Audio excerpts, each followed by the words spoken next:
Assalamualaikum warahmatullahi wabarakatuh. Waalaikumsalam warahmatullahi wabarakatuh. Salam PAI, salam Salam. peradaban. Ya, kami saat ini sedang bersama Bapak Dr.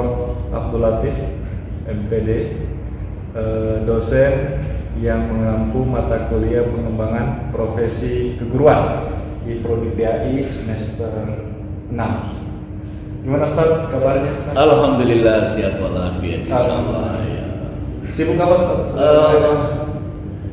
Kalau dikatakan sibuk tidak juga, namun kesibukannya kesehariannya adalah bagaimana menghadapi sebentar untuk merencanakan program pembelajaran, terutama mata kuliah yang sudah dipercayakan dan sudah menjadi keputusan dari Ketua Prodi dan disetujui oleh Dekan Fakultas. Kalau di luar, kesibukannya di luar? Kalau di luar itu saya kesibukannya pertama sebagai seorang khotib setiap hari Jumat, dan juga tidak terlepas juga dengan tokoh masyarakat ya, sehingga sering-sering melakukan dan melaksanakan kegiatan pengkajian di beberapa majelis taklim maupun yang ada terutama di Kelurahan Banjar Lingkungan 3 tempat tinggal saya. Ya, baik Ustaz.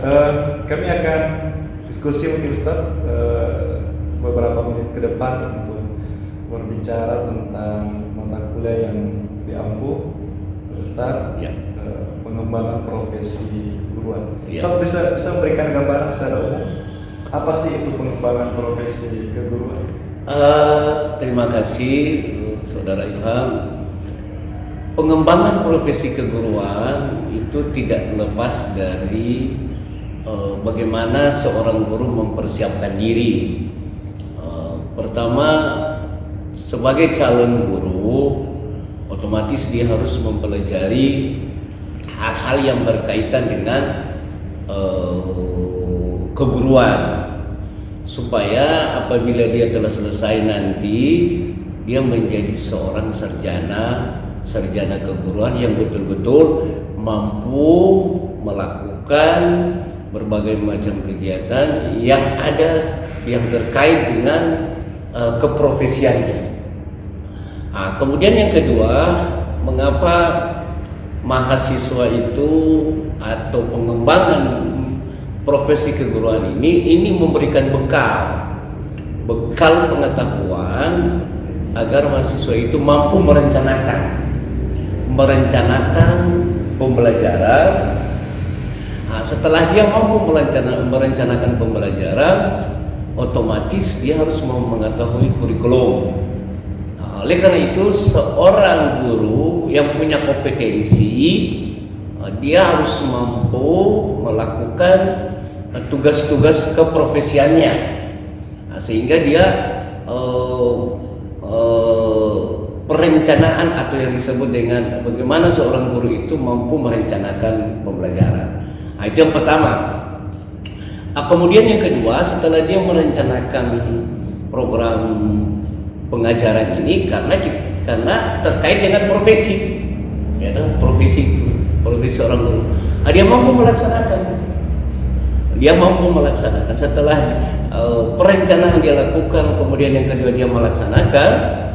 Inilah yang namanya suatu proses. Dari proses itu, dari perencanaan ke pelaksanaan, maka antara perencanaan dan pelaksanaan hasilnya seperti apa, maka itulah yang disebut dengan evaluasi.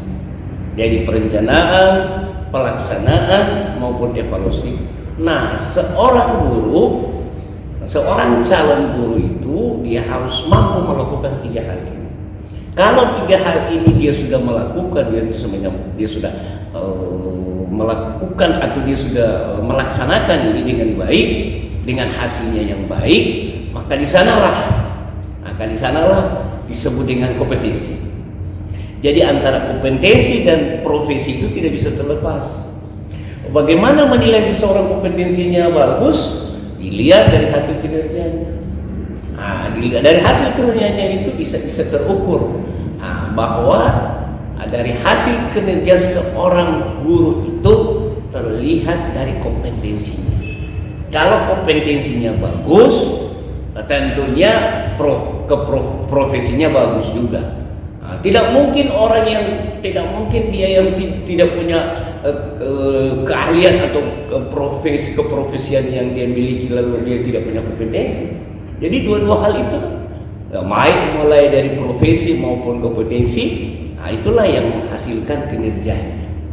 Nah ini seorang mahasiswa harus perlu mengetahui, karena suatu hal yang tidak mustahil kalau dia tidak mempelajari tentang bagaimana merencanakan program, bagaimana melaksanakan program, bagaimana mengevaluasi. Kemudian yang kedua, yang ketiga, seorang guru itu harus mengetahui etika. Etika dari, kalau kita bicara tentang profesi, pengembangan profesi, itu kita bicara tentang etika.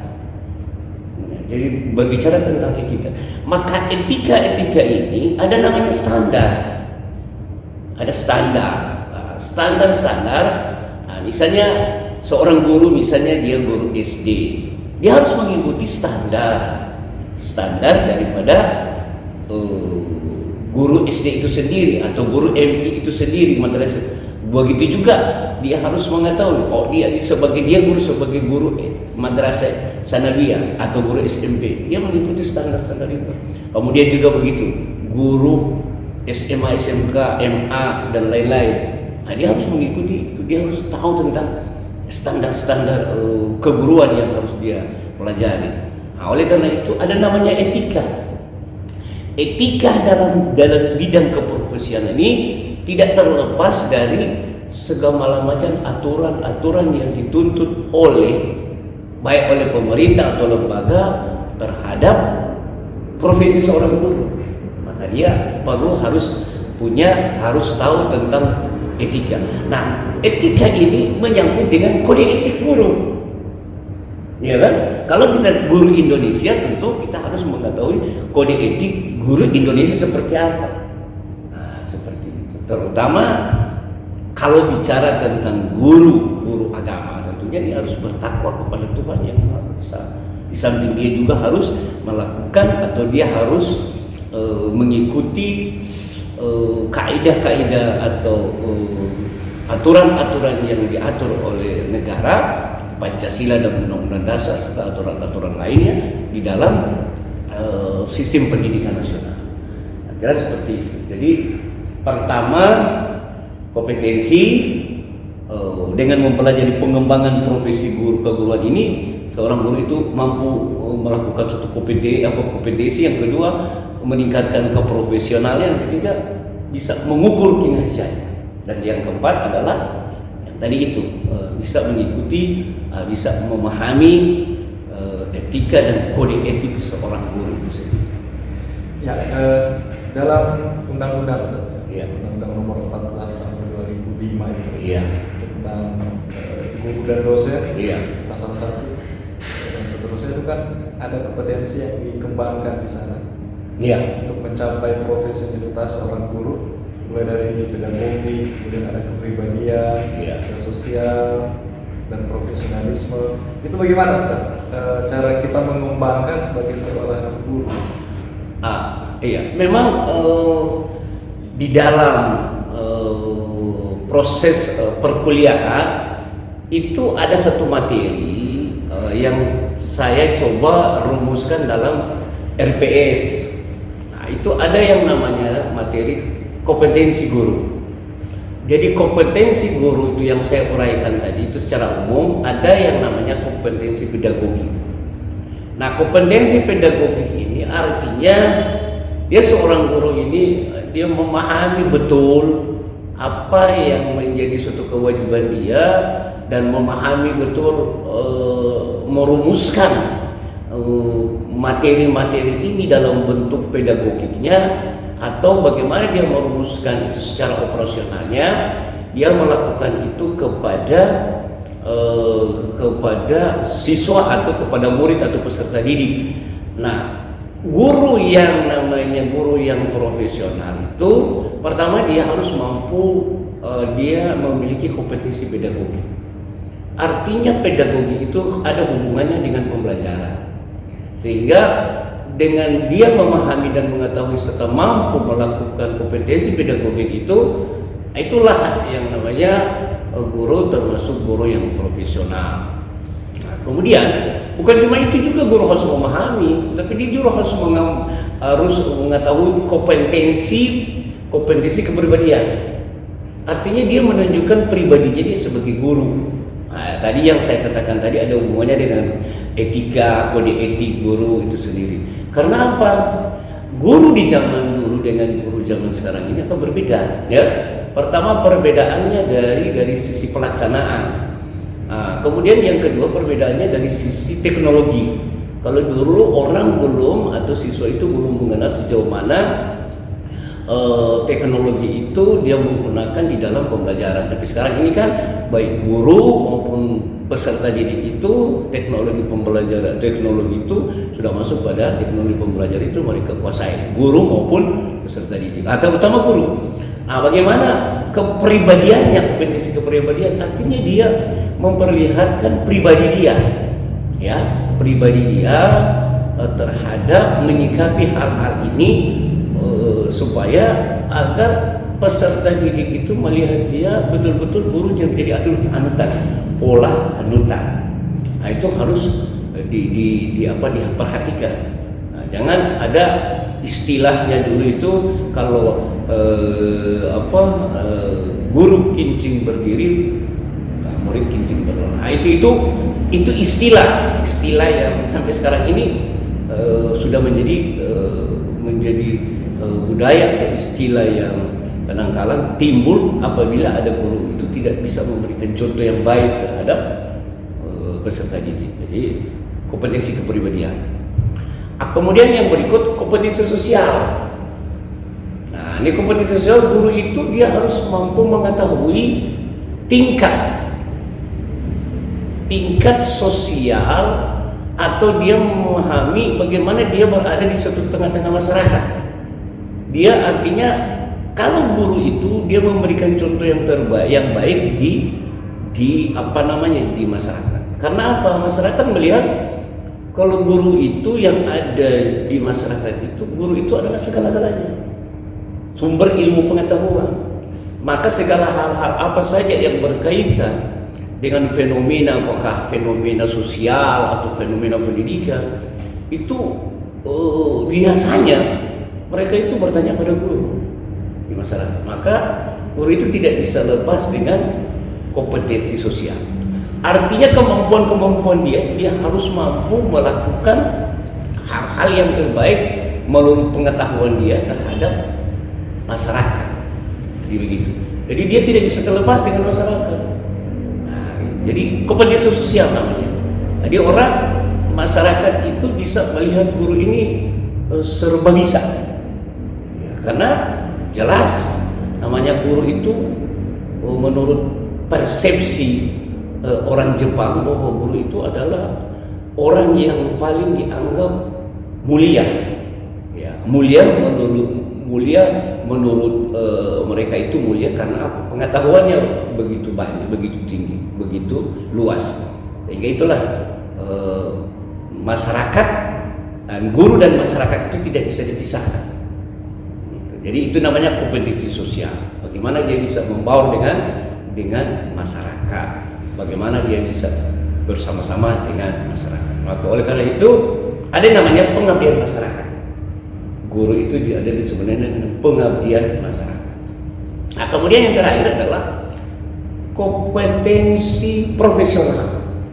Nah, ini kompetensi profesional inilah yang dibicarakan di sini, yang kita bicarakan atau yang nantinya kepada mahasiswa itu kita bekali kompetensi profesional seperti apa.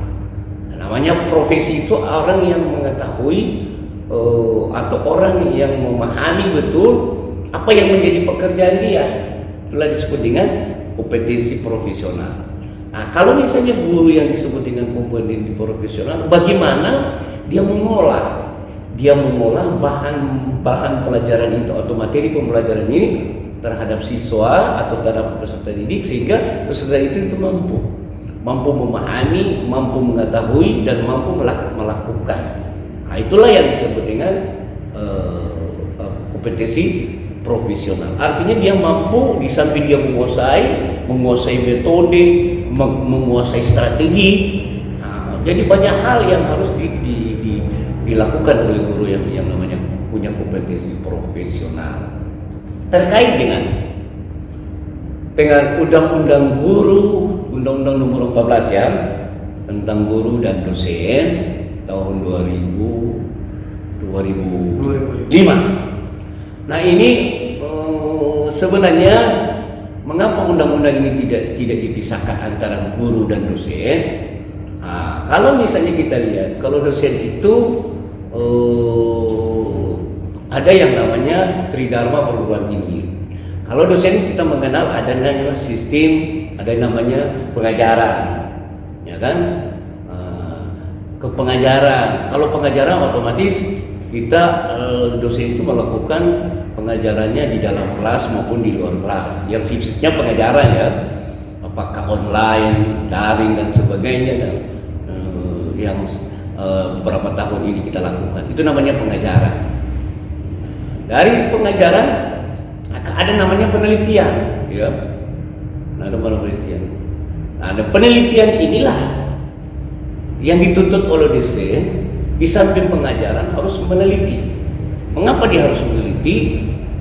Karena dosen itu di samping dia harus melakukan pengajaran, dia harus meneliti. Menelitinya apa? Hal-hal yang terjadi di dalam konteks ya, di dalam konteks dia sebagai seorang dosen. Maka dia harus melakukan penelitian. Hal apa yang terjadi, baik yang menyangkut dengan penelitian secara kolaborasi maupun penelitian secara individual, baik dengan dosen antara dosen maupun dosen dengan mahasiswa, dan apalagi penelitian tentang pengabdian masyarakat. Nah, itu perlu sekali. Artinya dia bisa dapat mengkorelasi antara apa yang dia ajarkan dengan apa yang dia teliti. Nah, oleh karena itu bagus seorang dosen itu melakukan penelitian. Apa yang dia mengajar itu dia teliti. Dia teliti sendiri, ya kan? Dia teliti sendiri. Nah, seperti itu. Nah, tentunya melalui langkah-langkah metodologi penelitian. Nah, kemudian yang ketiga adalah pengabdian masyarakat. Nah, ini harus perlu pengabdian masyarakat. Kenapa? Tadi guru juga harus begitu, pengabdian masyarakat. Harus ada namanya pengabdian masyarakat. Karena apa? Dosen atau seorang guru itu di masyarakat itu biasanya dan pada umumnya oleh masyarakat menganggap yang saya katakan tadi adalah orang yang mempunyai ilmu pengetahuan yang luas, sehingga dia dipercayakan, ditunjuk oleh masyarakat menjadi suatu pimpinan, apakah sebagai seorang imam, ataukah dia sebagai penyuluh, ataukah dia sebagai ketua BTM, ataukah dia sebagai ketua majelis.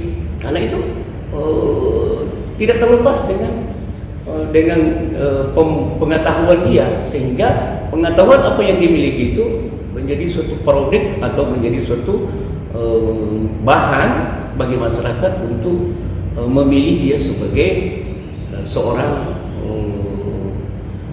sebagai seorang yang dipercayakan memimpin suatu organisasi. Karena masyarakat dan organisasi itu tidak bisa dipisahkan. Nah, bagaimana ini? Nah, karena itu pengabdian dosen terhadap masyarakat itu sangat dibutuhkan. Nah, beda dengan guru. Kalau guru ada namanya pengajaran. Ada bentuk pengajaran, misalnya dituntut di dalam kurikulum, atau yang diistilahkan sekarang guru itu wajib memenuhi jam mengajarnya 24 jam. Itu namanya porsi ya, pengajaran. Nah, ada juga yang namanya pengabdian masyarakat seperti tadi dosen gitu.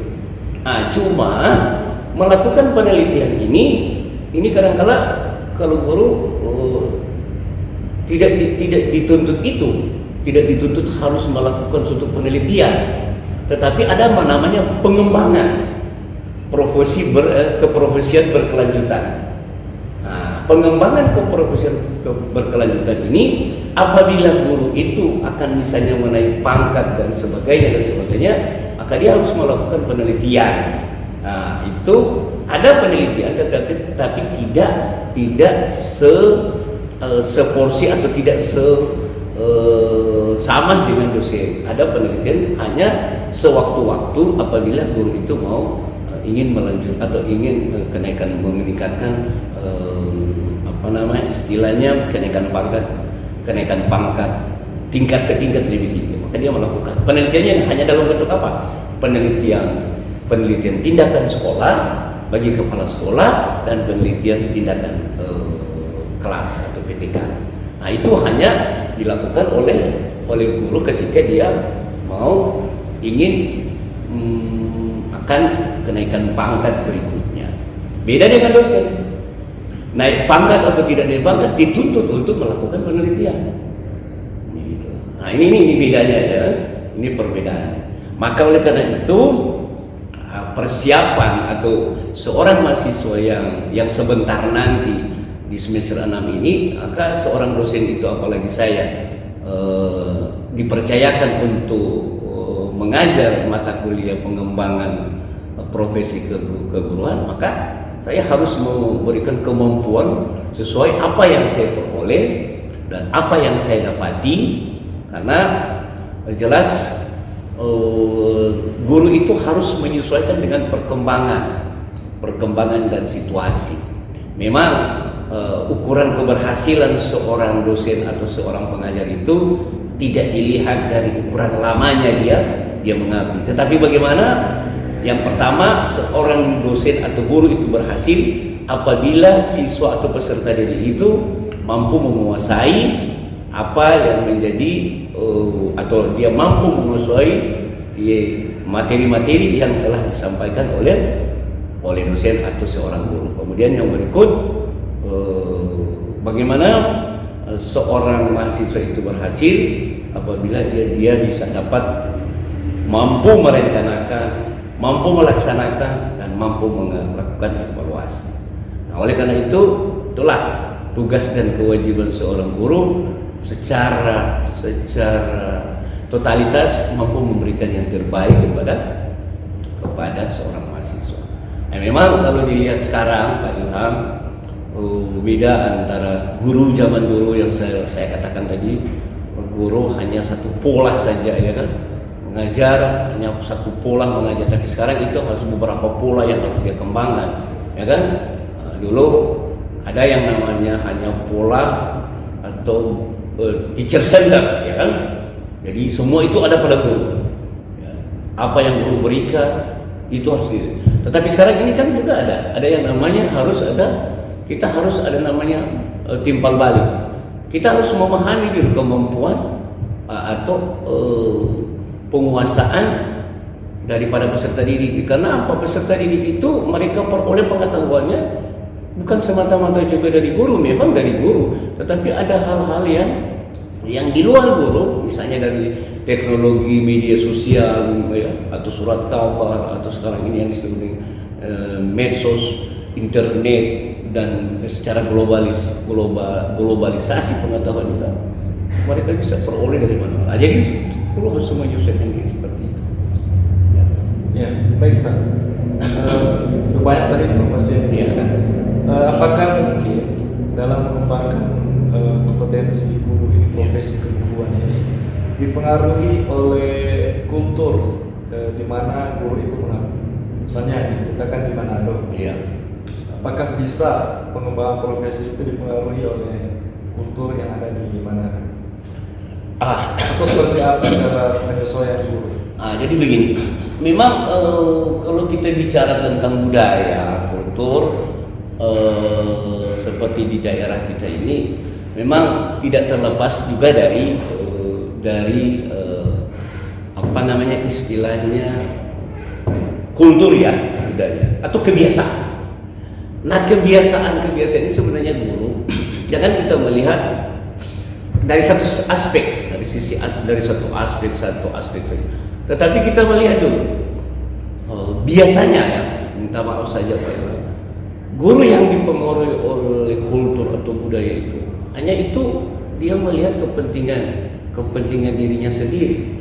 Tetapi bagaimana guru itu mampu membaca, mampu menafsirkan budaya-budaya yang selama ini yang menjadi suatu aturan atau katakanlah budaya di dalam suatu pendidikan itu, kita tidak bisa mengikuti kemauan kita, kemauan guru, ya kan? Tetapi bagaimana guru itu secara berbudaya, bagaimana dia mampu menyaring pengetahuan dari luar, ya, menyaring segala macam informasi yang dari luar, baru dia bisa memilih dan memilah.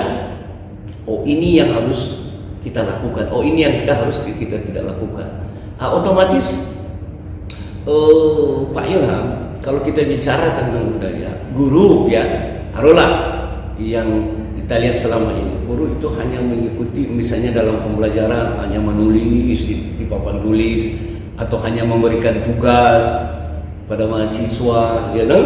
Atau pada peserta didik hanya dikasih tugas di fotokopi atau apa. Tetapi bagaimana guru itu mengembangkan pengetahuan siswa?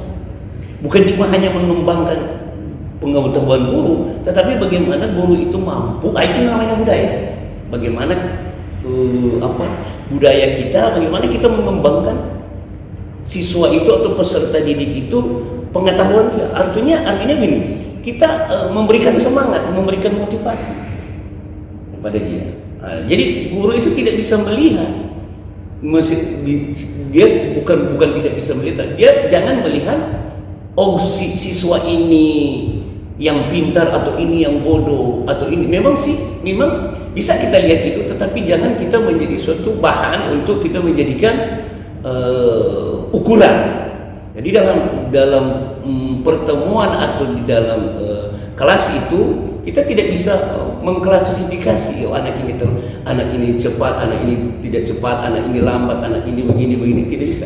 Memang sih guru itu harus mempelajari tentang psikologi, tetapi psikologi perkembangan anak. Tetapi dalam memberikan pembelajaran atau memberikan materi, guru itu harus adil. Atau bagaimana dia melihat kompetensi anak itu sendiri. Sehingga dengan sendirinya kan ada namanya penilaian. Jadi guru itu tidak bisa lepas dari 3 penilaian. Ada penilaian namanya kognitif, ya kan? Ada penilaian afektif, dan ada penilaian psikomotor. Nah, itu tiga ranah itu harus dilakukan oleh guru. Nah, bagaimana? Oleh karena itu dia harus punya pengetahuan. Dia punya pengetahuan tentang itu. Pengetahuan itu apa? Adalah profesinya dia itu sendiri. Nah, bagaimana dia mampu tiga ranah ini menjadi satu untuk dia melakukan proses pembelajaran. Maka itulah tadi. Biasanya kan terus terang kalau bicara tentang kebiasaan, karena kalau guru atau dosen itu hanya melihat dia punya pengetahuan, ya, knowledge, ya. Tapi dia tidak lihat dia punya sikap efektif, ya. Baru lihat dia punya apa psikomotor. Jadi seperti itu.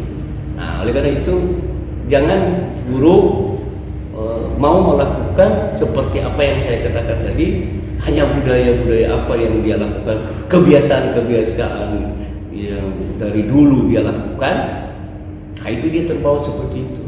Nah, kemudian yang berikut, bagaimana guru itu mampu menyesuaikan dengan teknologi sekarang. Kadang-kadang guru tidak mampu menguasai teknologi sehingga siswa atau mahasiswa itu lebih cepat mengetahui ketimbang jadi. Nah, inilah yang harus dibekali oleh guru itu sendiri. Jadi bagaimana dia menghadapi murid-murid yang 5 tahun akan datang, 10 tahun akan datang. Oleh karena itu saya berkewajiban menyampaikan pengetahuan kepada mahasiswa itu terkait dengan pengembangan profesi keguruan. Anda ini berada di 5 tahun terakhir ini. Bagaimana Anda melihat sifat-sifat dan sikap daripada peserta didik sekarang ini? Nah, bagaimana ukuran Anda setelah Anda jadi guru 10 tahun atau 15 atau 20 tahun? Jadi sudah ada antisipasi duluan. Oleh karena itu saya sudah memberikan suatu bekal atau bahan oleh 15 tahun akan datang sistem proses pembelajaran seperti ini.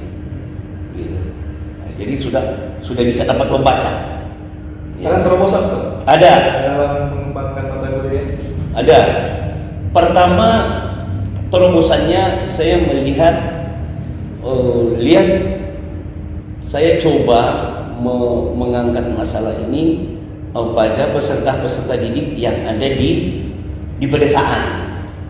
Ya, di pedesaan atau di daerah terpencil, di desa-desa itu yang notabene-nya sarana prasarana itu kurang. Nah, bagaimana sikap guru?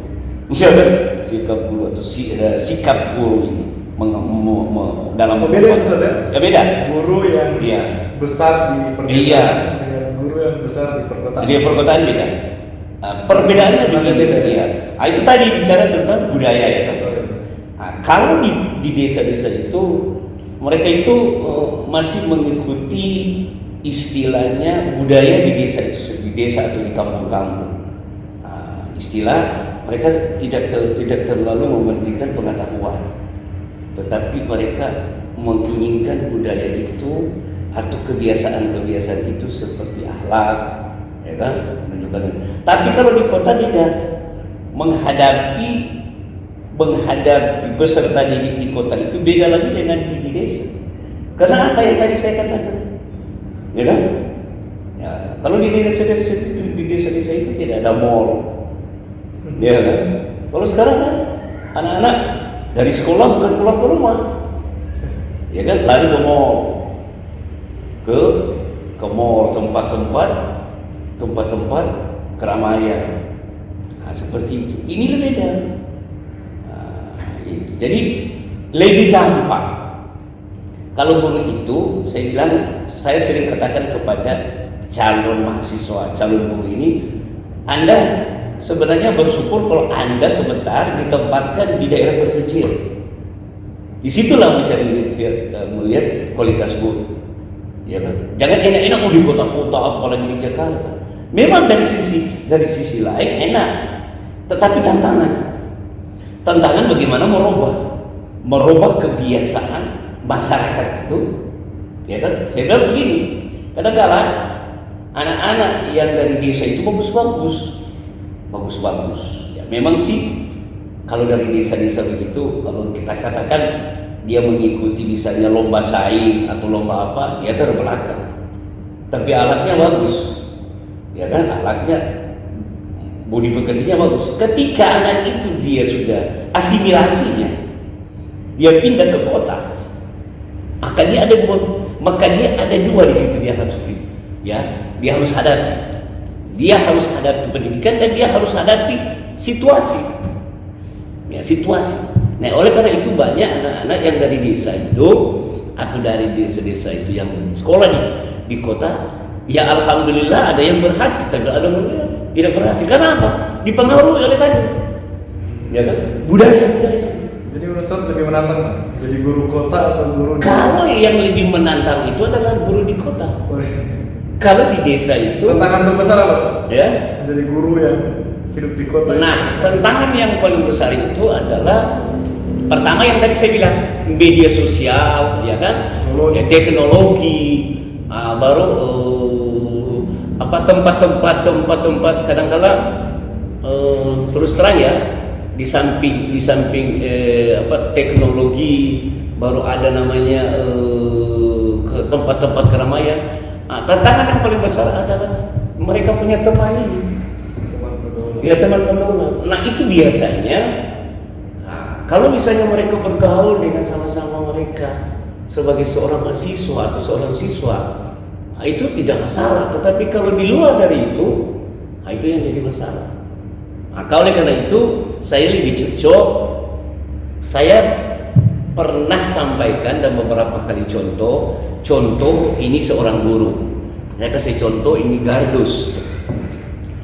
Ya, gardus itu kalau cuma hanya digunakan dibungkus untuk misalnya bungkus kacang, ya kan? Atau bungkus aqua, habis bungkus mereka buang, bahkan bakar, ya kan?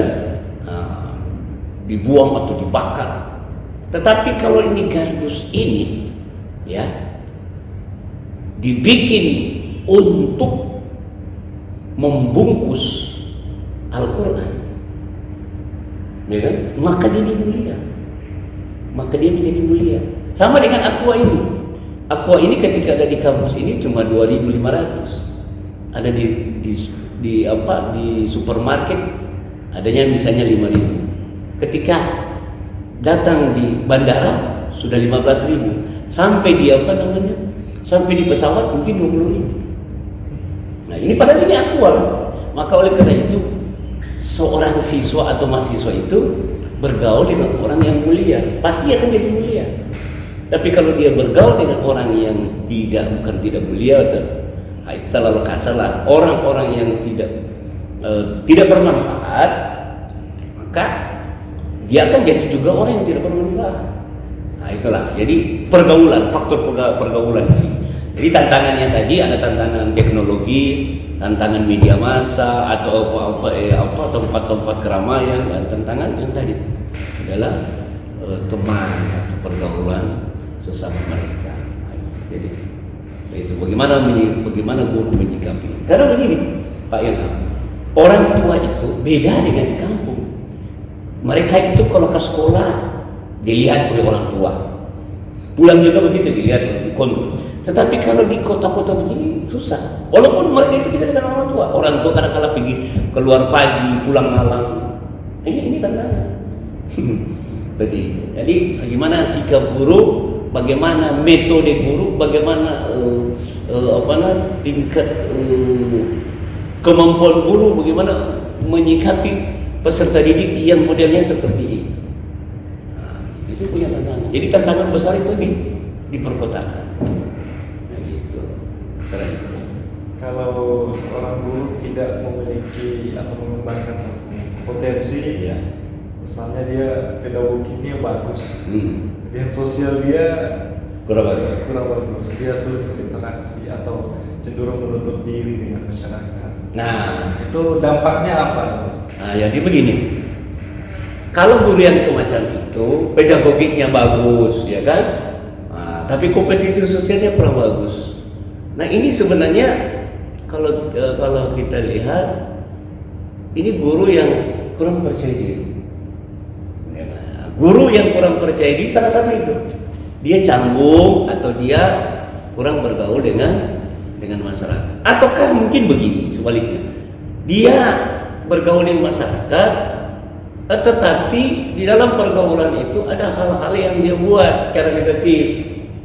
Ya, banyak kasusnya. Ya, banyak kasus misalnya. Ada sekarang ini kan Pak Ilham lihat ada kasus guru memperkosa murid, ya kan? Ada guru, ada istilahnya cabul, ya, memperlakukan murid itu lawan jenisnya sudah masuk pada istilahnya kriminal, ya. Nah, guru-guru yang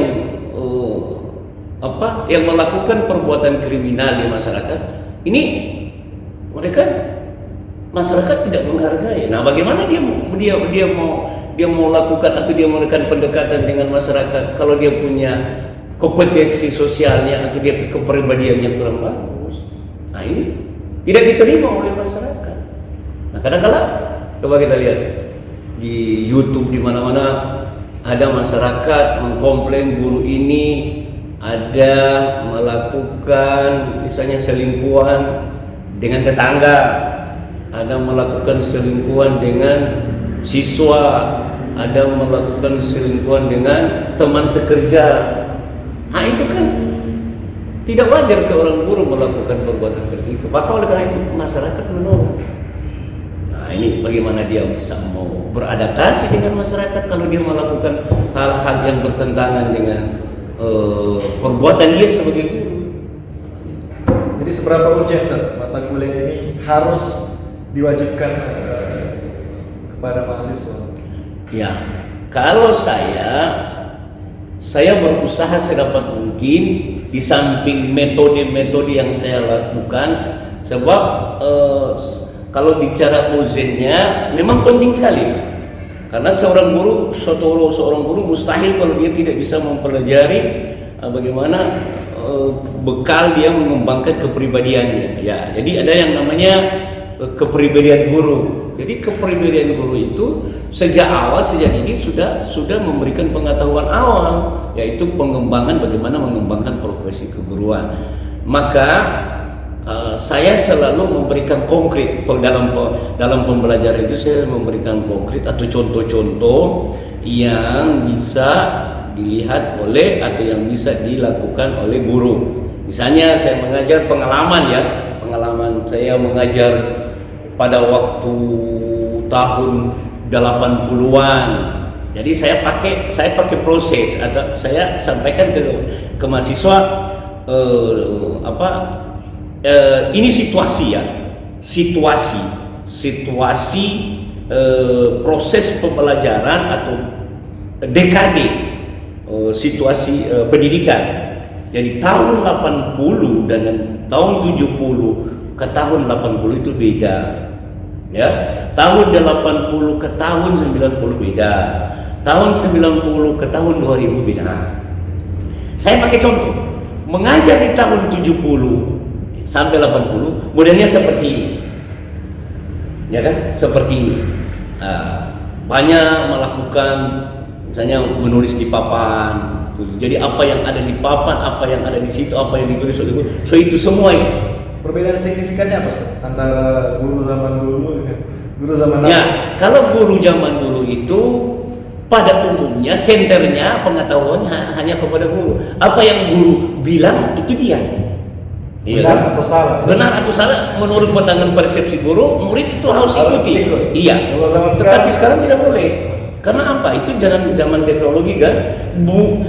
Mungkin gini, sama dengan kita menggunakan mazhab. Ya kan? Jadi saya kasih contoh mazhab. Misalnya ada yang mengikuti mazhab Syafi'i, ada yang mengikuti mazhab Hanafi, ada yang mengikuti mazhab Hambali. Ya kan? Ada yang mengikuti empat mazhab. Ada yang mengikuti, tetapi ada yang lebih fanatik yang mengikuti mazhab Syafi'i. Nah, coba itu bandingkan itu. Jadi inilah saya bikin perbandingan bahwa guru di zaman dulu itu apa yang mereka katakan kalau sudah tidak bisa rubah lagi. Tapi sekarang belum tentu apa yang guru katakan karena apa? Dibuktikan dulu benarkah itu, ya kan? Bisa dicek ya. Iya, bisa cek melalui apa? Melalui misalnya Google. Teknologi, ya tahu Google dicek menurut beberapa pendapat. Seperti jangan jauh di mana ya. Saya lihat, misalnya ada materi pengembangan profesi keguruan. Materi pengembangan profesi keguruan ini ada yang dikarang, bukunya ada yang oleh Mujtahid, ada yang dikarang oleh Profesor Saifuddin, ada juga yang dikarang oleh Profesor Ahmad Tafsir, ada yang dikarang oleh Dr. Ruslan Ahmadi. Ini otomatis walaupun materi ini sama, tetapi di dalam pelaksanaan atau di dalam penggajian itu agak berbeda. Nah, ini kan judulnya sama ya, profesi keguruan, ya, pengembangan kompetensi kepribadian guru, pengembangan profesi guru, pengembangan profesi guru. Ini materi, ini landasan bagi guru atau calon guru untuk memahami mengetahui. Seperti itu. Saya kira tinggal tergantung dari cara atau metode penyampaian saja. Baik, Ustaz, terakhir boleh minta nasihat untuk calon-calon guru PAI dan para alumni kita yang sudah mengajar dari sudut pandang profesi guru, kira-kira nasihatnya seperti apa? Yang pertama tentu dari calon guru ya, Anda di sini sudah mengikuti perkuliahan, bukan cuma hanya materi atau mata kuliah pengembangan profesi guru itu sendiri, tetapi bagaimana dikaitkan dengan Anda sebagai seorang muslim, seorang muslimah yang sebentar nanti akan jadi guru, maka bawalah itu. Artinya Anda bisa dihormati di masyarakat ketika Anda mampu membawa hal-hal yang bisa dapat mempengaruhi kebaikan bagi masyarakat. Karena apa? IAIN ini adalah sebagai salah satu produk guru. Produk guru di IAIN ini otomatis bagi masyarakat menjadi suatu kepercayaan. Maka calon guru yang sebentar nanti akan menjadi guru agama atau guru apa saja, jelas dia harus mampu membawa nama baik alma mater itu sendiri. Begitu juga nama baik dirinya, nama baik keluarga. Kemudian bagi guru yang sudah melakukan atau sudah mengajar, baik dia jadi guru honor atau sudah terangkat sebagai ASN atau PNS, hasil produk dari IAIN Manado, yang pertama dia harus memberikan contoh yang terbaik. Contoh yang terbaik, dia bisa menjaga nama baik dirinya sendiri, orang tua, keluarga, terutama alma mater. Karena di sanalah masyarakat itu menilai guru di tengah-tengah masyarakat apa yang dia harus lakukan. Nah, karena inilah banyak citra guru itu buruk di tengah-tengah masyarakat karena dia tidak bisa membawa diri, terutama contoh teladan yang baik, kedisiplinan dia sebagai seorang guru, apalagi guru agama. Nah, ini yang menjadi sorotan masyarakat sekarang ini terhadap guru itu sendiri. Maka oleh karena itu sebagai nasihat saya sebagai dosen yang pernah memberikan mata kuliah pengembangan profesi keguruan, seorang guru itu di samping dia punya dedikasi yang tinggi terhadap bangsa dan negara, dia juga harus mampu menyesuaikan diri dan dia juga harus bertanggung jawab secara baik itu secara materi maupun secara material, terutama dia memberikan contoh kedisiplinan yang baik terhadap peserta didik itu sendiri. Nah, sehingga ini itulah yang barangkali masyarakat menganggap dia sebagai guru yang betul-betul guru yang bertanggung jawab, antara tanggung jawab dunia dan akhirat, lebih-lebih guru agama itu sendiri. Ya, baik. Terima kasih Ustaz untuk waktunya, Masya Allah. Jadi di samping itu juga perlu saya tambahkan, perlu ada komunitas guru. Oh iya. Ya, komunitas guru produk yang diproduk dari IAIN Manado. Bila perlu mereka itu memberikan membentuk ya organisasi profesi guru dari IAIN Manado ini. Dengan sendirinya apabila ada hal-hal yang baru ya cara perkembangan, karena dunia sekarang ini guru itu harus mengikuti perkembangan. Nah, mungkin ada hal-hal yang baru yang berkembang di dunia pendidikan, terutama pendidikan agama. Nah, yang mungkin yang lebih tahu persis adalah dosen-dosen. Maka mereka itu bisa bergabung di sini atau bisa sharing atau bisa kolaborasi dengan, atau taruhlah IAIN ini sebagai center ya kan, center dalam melakukan pelatihan guru itu sendiri. Saya kira itu. Baik, sekali lagi terima kasih Ustaz atas Insyaallah. Semoga Allah Subhanahu wa taala Amin, insyaallah, merahmati keluarganya di tengah-tengah kesibukan masih meluangkan waktu untuk insyaallah, ilmu, untuk sharing. Insyaallah. Saat ini beliau juga menjadi Kaprodi di FPI, program Pasca Sarjana. Ya. Baik Ustaz, sampai jumpa di lain kesempatan. Insyaallah. Dengan tema yang lain. Insyaallah, siap. Baik, terima kasih untuk Sobat PAI. Salam Guru Prada. Wassalamualaikum warahmatullahi wabarakatuh.